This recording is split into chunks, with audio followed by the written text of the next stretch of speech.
نبی اکرم شفیع اعظم دکھ دلوں کا پیام لے لو تمام دنیا ہم ستائے کھڑے ہوئے ہیں سلام لے لو یہ کیسی منزل پہ آ گئے ہیں نہ کوئی اپنا نہ ہم کسی کے تم اپنے دامن میں آج آقا تمام اپنے غلام لے لو عجیب مشکل میں کارواں ہے عجیب مشکل میں کارواں ہے نہ کوئی جاتا نہ پاسباں ہے بشکل رہبر چھپے ہیں رہزن اٹھو ذرا انتقام لے لو نبی اکرم۔ بہت دیر سے آپ کا جلسہ ہو رہا ہے، آپ بھی سنتے سنتے تھک گئے ہیں کیونکہ کھا کر کے بیٹھے دیر سے جلسہ شروع ہوا اور جلد ہی جلسہ ختم ہونے کے قریب آ چکا۔ یہ محبت ہے کہ آپ لوگ گھر گئے نہیں اور جلسہ میں دعا کے انتظار میں آپ لوگ بیٹھے ہیں۔ دل سے دعا دیتا ہوں اللہ دین دنیا دونوں کی بھلائی سے آپ کو مالا مال فرمائے۔ سننے کے لیے یہاں سے لے کر کے وہاں تک مکمل تیار ہیں؟ دونوں ہاتھ اٹھائیے انشاءاللہ۔ سو کر کے سنیں گے؟ ہاتھ اٹھائیے انشاءاللہ۔ دھیان سے رکھیے گا، ہمارے 3 سوالوں کو ذرا دھیان سے سنیے گا۔ ہمارے نبی کو قرآن نے چاند نہیں کہا، چراغ کہا۔ چراغ کہا، چاند نہیں کہا، یہ میرا پہلا سوال ہے۔ دوسرا سوال ہے، جنازہ آپ پڑھتے ہیں، درود کے بعد دعا ہے، دعا سے پہلے درود ہے، دعا بعد میں ہے، درود پہلے ہے، اس کا راز کیا ہے؟ یہ میرا دوسرا سوال ہے۔ تیسرا سوال ہے، ہمارے نبی کو امام الانبیاء کہا جاتا ہے، نبیوں کا امام کہا جاتا ہے، نبیوں کی امامت آپ نے کس طرح کی ہے؟ یہ میرا آخری سوال ہے۔ انشاءاللہ سننے کے لیے تیار ہیں؟ پھر سے ہاتھ اٹھا دیجئے انشاءاللہ۔ جس طرح چراغ جلتا ہے اسی طرح ہم دوسرے کی ترقی سے جلیں گے، ہاتھ اٹھا دیجئے انشاءاللہ۔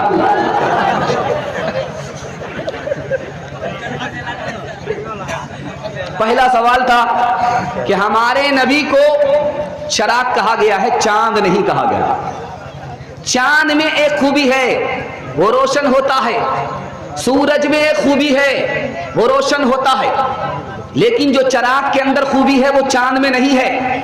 ایک چاند سے دوسرا چاند روشن نہیں ہوتا، ایک سورج سے دوسرا سورج روشن نہیں ہوتا، لیکن ایک چراغ سے دوسرا چراغ روشن ہوتا ہے، اس لیے نبی کو چراغ کہا گیا، چاند نہیں کہا گیا۔ دوسرا سوال تھا کہ پہلے جنازے میں درود ہے، اس کے بعد دعا ہے، دعا لاسٹ میں ہے، اس سے پہلے درود ہے۔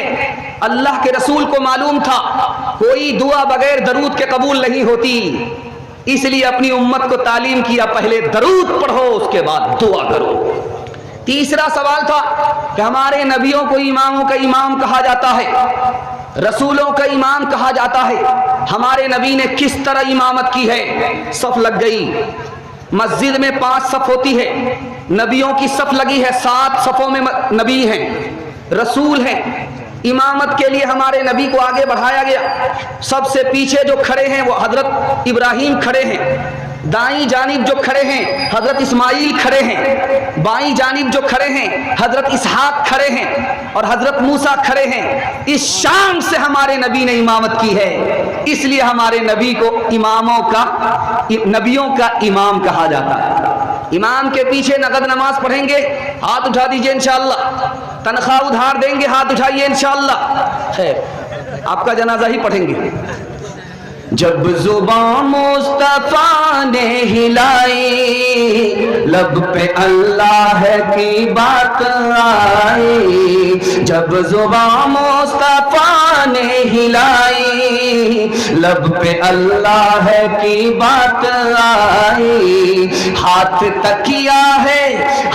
تکیا ہے بستر چٹائی، اور حصے میں ساری خدائی، بزم کونین پہلے سجائی گئی، پھر تیری ذات منظر پہ لائی گئی، سید الاولی سید الآخری، سید الاولی سید الآخری، تجھ سا کوئی نہیں، تجھ سا کوئی نہیں، جب قلم نے لکھی نعت احمد، روشنی بن گئی روشنائی، جب زبان مصطفیٰ نے ہلائی، لب پہ اللہ کی بات آئی، دست قدرت نے ایسا بنایا تجھے، جملہ اوصاف سے خود سجایا تجھے، اے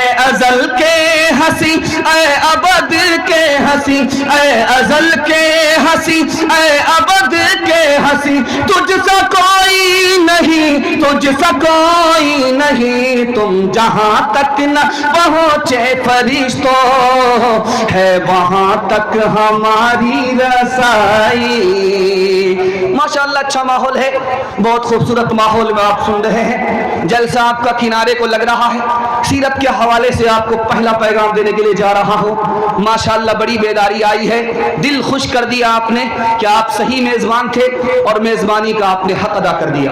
دین دنیا دونوں کی بھلائی سے اللہ آپ کو مالا مال فرمائے۔ کھاتا کھلا ہے، ہمارے نبی غریب ہے، اور جس خاتون نے نکاح کیا وہ امیر ہے، مالدار عورت ہے۔ مالدار عورت نے غریب جوان سے شادی کیوں کیا، یہ راز آپ کے سامنے آ رہا ہے۔ اس عورت کو پتا تھا کہ آنے والے دور میں جو آخری نبی ہوں گے، لگتا ہے کہ یہی ہوں گے، اس امید پر مالدار عورت نے غریب جوان سے نکاح کر لیا۔ دوسری بات کو یاد رکھیے، غار حرا میں جبریل کو دیکھا ہے ہمارے نبی نے، گھبرا کر کے بیوی کے پاس آئے، کہا میں نے پہلی بار فرشتے کو دیکھا ہے، مجھے ڈر لگتا ہے کہ میں تباہ ہو جاؤں گا۔ تو بیوی نے کہا تباہ تو وہ ہوتا ہے جو غریبوں کی مدد نہیں کرتا، تباہ تو وہ ہوتا ہے جو یتیموں پر دھیان نہیں دیتا، تباہ تو وہ ہوتا ہے جو مہمان کی مہمان نوازی نہیں کرتا، تباہ تو وہ ہے جو مصیبت میں غیر کے کام نہیں آتا۔ آپ یتیموں کی مدد کرتے ہیں، غریبوں کے لیے آپ کماتے ہیں، مہمان کی مہمان نوازی کرتے ہیں، مصیبت میں آپ غیر کے کام آتے ہیں، آپ تباہ نہیں ہو سکتے، آپ کو کوئی برباد نہیں کر سکتا۔ دو تین مثال آپ کے سامنے آ رہی ہے، دھیان سے سنیے گا۔ آج پورا گھر کما رہا ہے، خرچہ پورا نہیں ہو رہا ہے، یہ راز میں آپ کو بتانے کے لیے جا رہا ہوں۔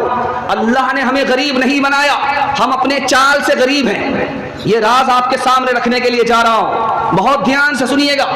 روزی کی مثال ڈاکٹر کی دوائی کی طرح ہے، ڈاکٹر کسی کو دوا زیادہ دیتا ہے، کسی کو دوا کم دیتا ہے۔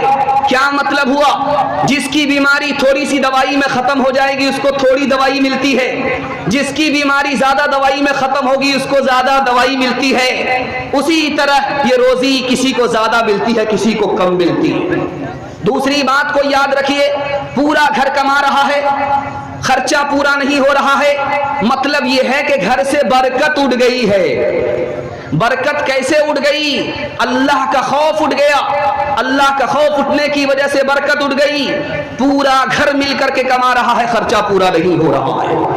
تیسری بات کو یاد رکھیے، آج یہ اعلان ہوتا ہے، آپ لائن بازار میں جائیے، وہاں اعلان ہوتا ہے بچے کم ہی اچھے، 2 بچے ہو جائیں آپریشن کرا لو۔ 1965 میں اعلان ہوا تھا آپریشن کرا لو، 70 تک آپریشن کرا لو، زیادہ بچے ہوں گے قحط آ جائے گا۔ 70 آیا اور چلا گیا، قحط نہیں آیا۔ اس کے بعد اعلان ہوا کہ 80 اور 90 تک اگر لوگوں نے آپریشن نہیں کرایا، بچے کو کم نہیں کیا تو غریب امیر کو کھا جائیں گے، بلکہ اور زیادہ خوشحالی آ گئی، اور زیادہ ترقی آ گئی۔ خاندانی نسبندی، آپریشن کی بات کیوں آ رہی ہے؟ جس کو اللہ کے خزانے پر بھروسہ نہیں ہے، اپنی جیب پر بھروسہ ہے، وہی اپنی بیوی کا آپریشن کرا رہا ہے۔ جس کو اللہ کے خزانے پر بھروسہ ہے اس کو آپریشن کی کوئی ضرورت نہیں ہے۔ اللہ کے رسول کی خدمت میں ایک جوان آیا، گھر میں خرچہ کم ہے، کہا حج پر جاؤ، اللہ خرچہ بڑھا دے گا. کہا خرچہ کم ہے, کا نکاح کر لو, کا نکاح کر لیا, خرچہ کم ہے, کا دوسرا نکاح کر لو, تیسرا نکاح کر لو. آج آبادی بڑھے گی, مسئلہ آبادی سے نہیں ہے. روس کے سائنسدان نے 1975 میں کہا تھا زمین کے اندر اتنی طاقت ہے کہ اگر ہم دماغ لگائیں کھیتی کرنے کے لیے تو 9.5 کھرب لوگوں کی غذا نکالی جا سکتی ہے.